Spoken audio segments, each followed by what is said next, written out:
When you get who you are, and when you get how who you really are feels, and when you start tuning yourself to that feeling, you will begin to be a vibrational match to who you really are. And do you know, when you're tuned in, tapped in, turned on, when you are offering the vibration that comes from the core of your being, your power of influence is so huge that others who are watching you are amazed at the confidence and power with which you move through life. When you are a vibrational match to who you are, law of attraction brings to you, surrounds you with, lines up for you a steady stream of powerful, joyful opportunities and openings that just lead you segment by segment toward an ever-evolving, always unfolding, joyful life experience. It's not about knowing what you don't want so you know what you do want, and then you have to figure out how to get over there to what you do want. We're not talking about the handful or dozen or hundreds or even the thousands of things that you are wanting, and this workshop is not about getting you to those things. This workshop is about helping you to reorient your understanding of why you are here in this body to begin with. You did not come forth to get it done. You did not come forth to identify things you want and then move over to live the manifestation of them, because the manifestation of them is better than the absence of them.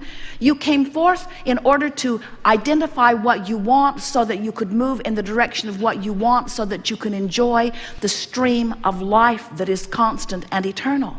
You want to be in the flow of who you are, not bucking the current. Law of attraction and its response to this powerful you that you have become creates a current that feels to you like a river or stream that is always moving in the direction of that which life has caused you to become. And when you let yourself go with that flow, you feel those emotions that you describe as positive emotions. But when you're turned upstream in opposition to that current, you feel it in your body. You feel it in every fiber of your being. You feel it because you are not letting yourself be who you are. And that contradiction in energy tears you apart. It makes you miserable. It messes up your body. It ruins your life to some degree. It keeps you from being who you are. Now, when you croak, of course, that all ends, because when you croak, we love that disrespectful word. Since there is no death, we try to be as disrespectful of it as we can, of your idea of it as we can. When you have what you call your death experience, your croaking experience, you stop beating the drum of all of the things that you've been worrying about in your physical form, and the vibration of who you are becomes dominant, and in one fell swoop, you become the being that all that you have lived has caused you to become. But we are wanting to submit to you that you do not have to croak to have that happen. You can stay right here in this physical body, and you can moment to moment, day by day, by caring about how you feel, tune yourself to the vibration of the center of your being. And as you tune yourself to who you really are, then you will begin to understand how good life feels and how good life is supposed to feel for you. It is supposed to feel good. We want you to understand the power of this river and the fact that it's not Disneyland, and we cannot turn this river off. You set your river in motion long before you got forth into this physical body. And this river has been moving very fast since you've been in this physical body. And every time you know what you don't want, you make the river go a little faster by offering the rocket of desire about what you're wanting.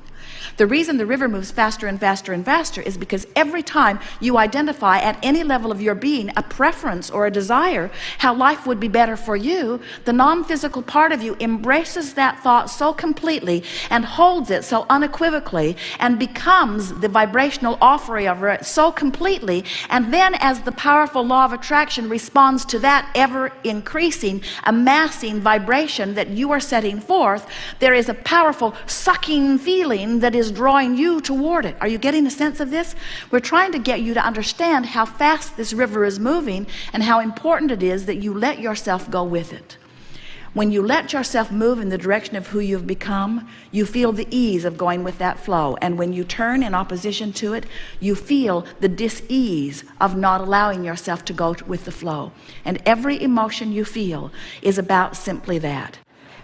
Whatever you're living, whether it is about your body or whether it is about your relationship or whether it is about your money, no matter what it is about, Whatever you're living is only a temporary, in the moment indicator of your temporary, in the moment vibrational offering. That's all it is. The only problem is you don't know that your vibrational offering is temporary because you've been speaking those words for so long, they're stuck in your vibrational craw. You've been telling the same story for so long, you don't know any new stories. Somehow you got convinced that you should tell it like it is. Now let's play that over what we were just saying. Tell it like it is. Your mother says, tell me the truth of what is. So you say, I don't have enough money, I don't have enough money, I don't have enough money, I hate you, I hate you, I hate you, I hate you, I don't like what you're doing, I don't like what you're doing with my money, I don't like what you're doing with my government, I don't like what you're doing. We're making a point here, and we know it's getting annoying to you, but we want you to understand that you got to tell a different story. Did we make a point with you about these 2 points of vibrational offerings that are going on? There's the larger you, and then there's the physical you. Do you get that? Do you believe it? Do you understand that you are this source energy being? So listen to the difference in the drums that are being beat. I don't have enough money, I don't have enough money, I don't have enough money, I don't have enough money, I've never had enough money. There's plenty of money, the money is here, the things are lined up, the resources are in place, circumstances and events have been arranged, the money is here, the money is here, look over here, look over here, look over here, look over here, look over here. Now we want to depict the emotional difference. I don't have enough money, I don't have enough money, why don't I have enough money? I'm so sorry that I don't have enough money, what have I done wrong? I should have known better, they should have known better. There's plenty of money, nothing has gone wrong, everything that you want is lined up for you. Whenever you're ready, it's right here for you. There's nothing you need to do. You've done all the work. All you need to do is relax and allow what you want to flow into your experience. You want to begin to listen to the drum of the source within you. You want to listen to the call of source. Source is calling you in the direction of what you want. And the way you know that you're moving in the direction is because things start lighting up for you, meaning that they begin feeling really, really good to you. When you get on this track of following the trail that has been pre-paved by you and is being tended by the source within you and is calling you toward what you're wanting, you feel energized, you feel enthusiasm. And yet, you know what your physical world trains you to do? Your physical world says, if it feels good, you need to be wary. You say to your friends, oh, I'm so excited about this. And they say, watch out. Watch out. That positive emotion could mean something's going very, very wrong for you. I've known other people who were positive and bad things happened to them. I think you better play it safe. I think you better stay right where you are. I know he beats you, but he makes a good living. And what we're wanting you to understand is the way you feel is everything, because the way you feel is your indication of whether you're closing the gap between who you're letting yourself be and who you really are, or whether you're widening the gap. And you're going to get so that you can feel statement by statement, whether it's downstream or upstream, downstream or upstream. The downstream statement always feels like relief. It doesn't always feel like sunshine, lollipop, and roses. It doesn't always feel like the best feeling thing that you've ever felt, but the downstream thought from where you stand always feels better than the upstream thought. You can always tell the difference between something that feels a little worse and a little better, a little worse and a little better. So often a gathering like this leaves you with the impression that you need to get over here into these good feeling emotions, and you have been so sick to your stomach of positive people for so long, the idea of being one of them is abhorrent to most of you. In other words, nothing is more annoying than to see someone happy when you're not. Nothing is more annoying than to see someone living the life you want to live when you're not living it. And even worse, crowing about it. Oh, let me tell you how good my life is. Let's not go there, you say. What we want you to realize is we don't want you to compare yourself with anybody else. We just want you to have an awareness, a comparative awareness of whether this thought that you're thinking right now is upstream or downstream. And you know why? Because this thought that you're thinking right now is your point of attraction. This is the thought that you're thinking right now that your life is becoming the indicator of. But there's this one little thing that we need to tell you. You probably already know it. There's a buffer of time between you offering a vibration and it manifesting.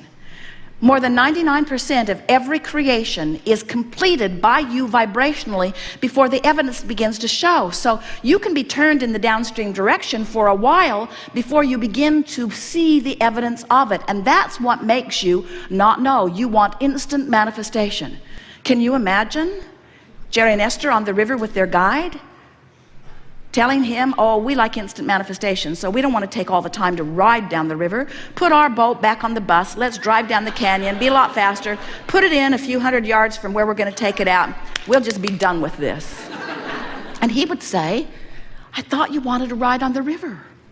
And that's what we want you to understand. You want this ride on the river. You want to discern contrast. Oh, you think that if you had the choice, and you did, but you think that if you'd had the choice from this physical experience, and good thing you didn't, you'd think that if you had the choice, and you did, that if you came forth into this physical experience, that your nest would be so feathered that it would be full of all of the things you want, and there would be nothing in your environment that would even get your attention a little bit that would make you feel bad. Many of you as parents try to do that for your children, and you deprive them temporarily of the contrast that they came to live. You said, I'll go forth into the contrast, and from it I will be able to discern what I prefer, and that will be a wonderful thing, because when I know what I prefer, I'll hold it in my vibrational countenance, and then the law of attraction will bring it to me, and then I'll have a new platform from which to prefer, and I'll hold it in my vibrational countenance, and the law of attraction will bring it to me. So from this buffet of life, I will extract from it the things that I most prefer, and out of it I will carve out the perfect life for me from my personal perspective.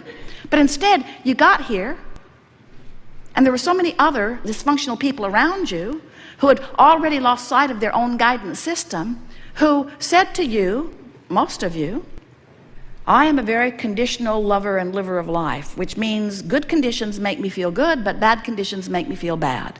So these are the rules for the good conditions that I need to extract from you. And since you're in my life, I'll be looking at you quite a lot. Since I am your employer, or since I am your mother, or since I am your father, or since I am your teacher, I have been assigned the task of looking at you.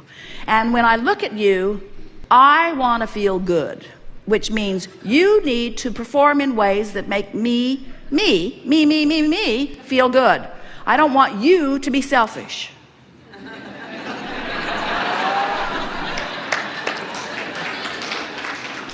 You need to behave in ways that make me, I'm your selfless mother, feel good. And if I see any of those things that make me feel bad, you will be in such trouble. Which was all right if there could only have been one of them and they were always in agreement with themselves, but they are so fickle, and there are so many of them, and they want different things from you, and you just can't stand on your head in enough different ways to make them happy.